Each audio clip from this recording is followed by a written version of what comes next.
maamul goboleedyada iyaga naftigoodu qof walba si ha u arko waa qayb ka mid ah debate-ka socda oo dowladnimadeena ay ku dhismayso oo aan ku fasirayno muxuu yahay federaal iyo muxuu yahay confederate annagu waxaan aaminsannahay inkastoo qaarkood ay nagu dacaayadeeyaan ay yidhaahdaan dowladda dhexe waa dowlad centralista ah waa dowlad awoodii rabta inay qaadato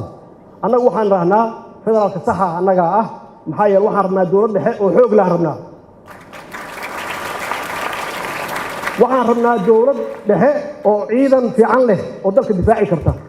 waxaan rabnaa dowlad dhexe oo arrimo dibadeed oo adag leh waxaan rabnaa dowlad dhexe oo immigrationka iyo xuduudadeeda ilaalisa waxaan rabnaa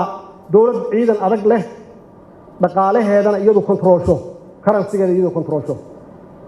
dowladda dhexe aan rabno waa noocaas aniguna waxaan u arkaa inaan nahay pro federal system inaan nahay wixii ka soo horjeeda taas waa anti federalism way waxaa jira wax la wada leeyahay oo aan ogolnahay in la wada lahaado iyo wax dowlad goboleedyadu ay leeyihiin oo khasab tahay inay qabato oo ah adeegii laakiin dowlad dhexe inuusan muran ka gelin qof walba oo Soomaali ah khaasatan dhalinyarada dowlad dhexe oo xoog leh inay jirto oo dalka difaacda wixii ka soo haro waxa leedahay confederate annagana confederate ma doonayno ama loose federalism ma doonayno